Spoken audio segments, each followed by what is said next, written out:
What do you do after you watch a horror movie? You turn off the lights, right? Well, these scientists couldn't. There are some paradoxes, scientific paradoxes that they think about late at night. The Boltzmann brain paradox. This is a thought experiment. It imagines a random assortment of subatomic particles floating in an infinite universe. So imagine space like a hot, dense soup of matter and radiation in constant motion. Because the universe is infinitely vast, there's an infinite number of arrangements of these particles. Now, here's the kicker. Because of statistical mechanics, given enough time, it's probable that some random assortment of those particles would assemble themselves into a human brain. That human brain, let's call him Bob, assembles itself into a complex structure capable of thought, emotion, consciousness. And he asks himself, why am I here? Unfortunately for Bob, because his brain is just a random assembly of particles, he doesn't have long to ask himself that question. As soon as his brain fully forms, it begins to decay and disintegrate, falling apart before ever experiencing anything else. He exists for a moment, thinks one thought, then dissipates back into the primordial soup. However, here's where things get weird. While Bob is a statistical improbability, the ordered structure of the universe itself is even more unlikely.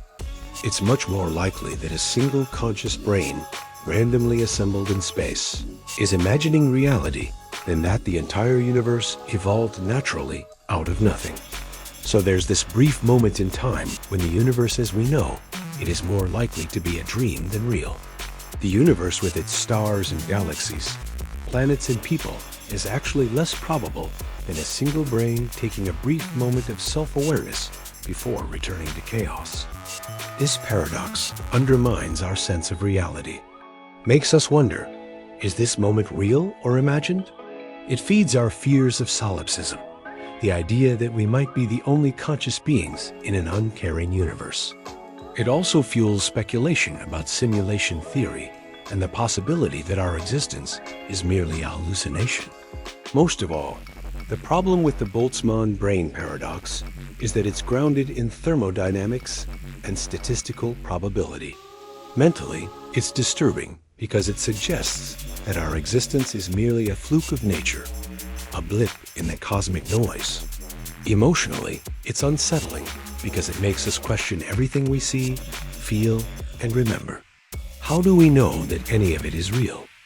No, too, the Fermi paradox. Okay, now I bet you've heard of this one.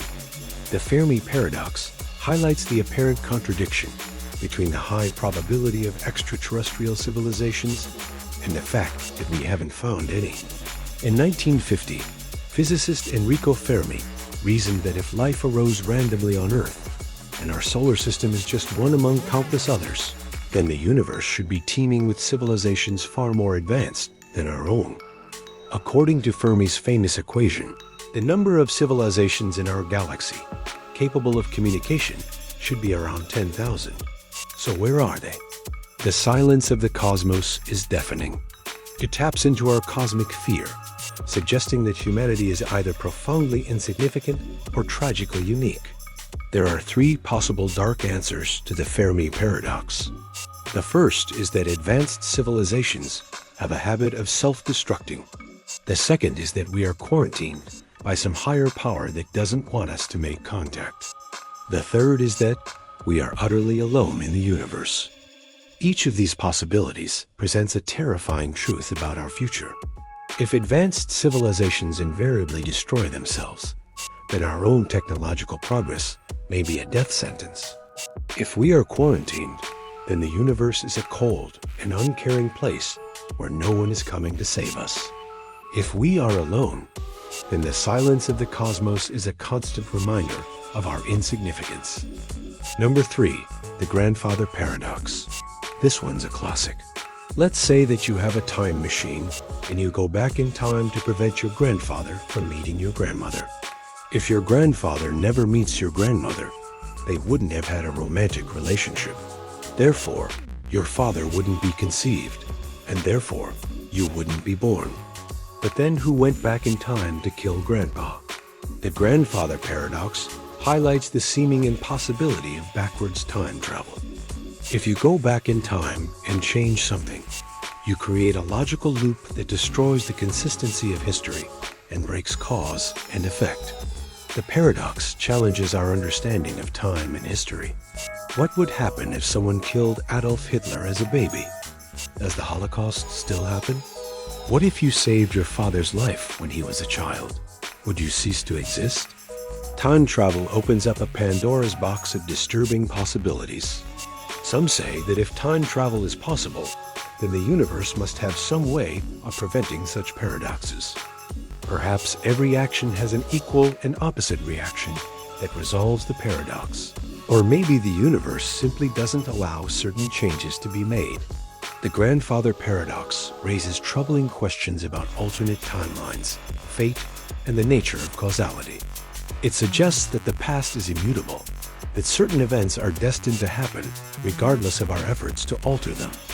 Ultimately, it's a chilling reminder that time is a relentless force that cannot be undone.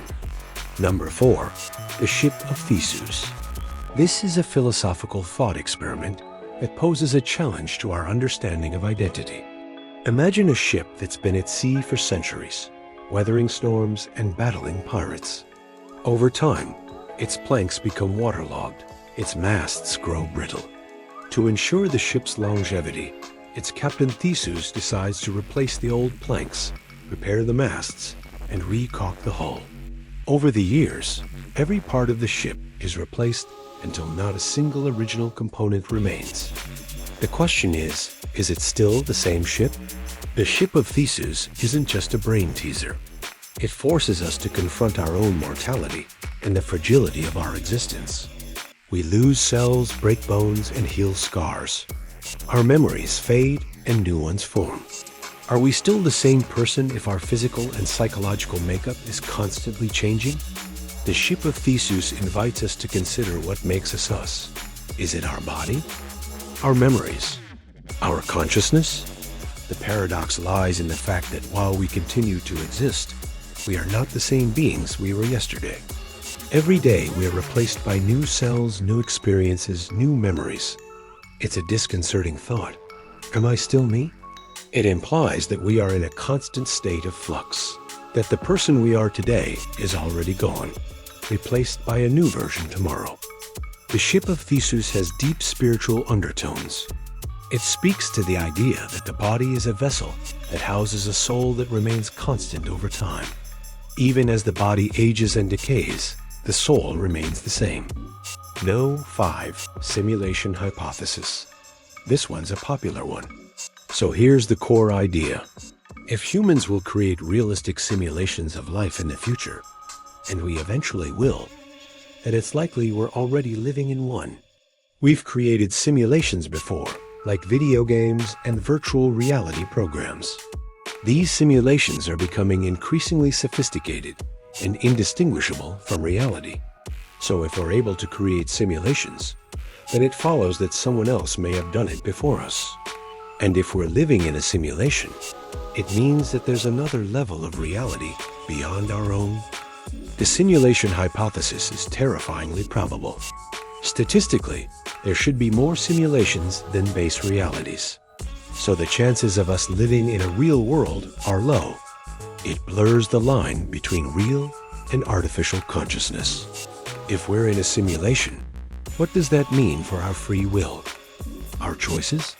Our perceptions? It aligns with déjà vu, glitches, synchronicities.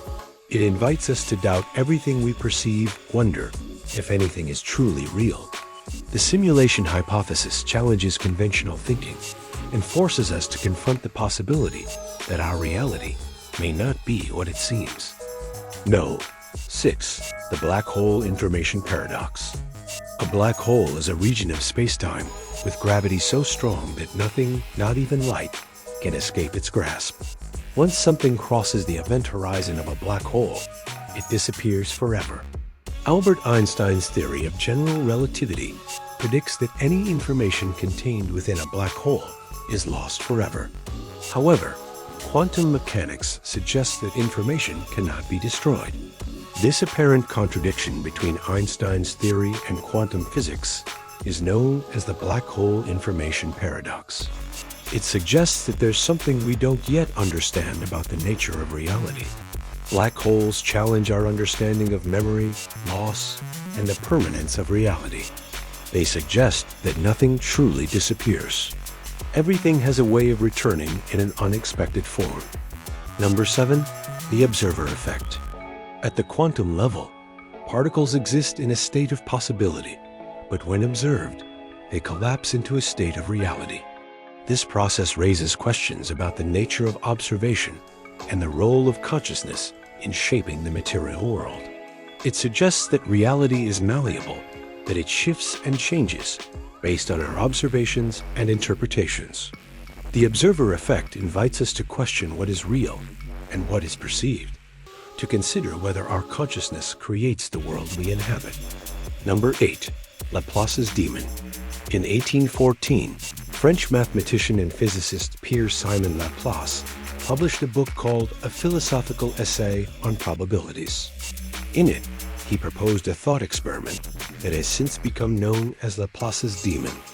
Laplace imagined a non-human intellect, a demon that could calculate the exact position and momentum of every particle in the universe. With this knowledge, the demon could predict everything that would happen in the universe, from the past, present, and future. Laplace's demon challenges our notions of free will, choice, and agency.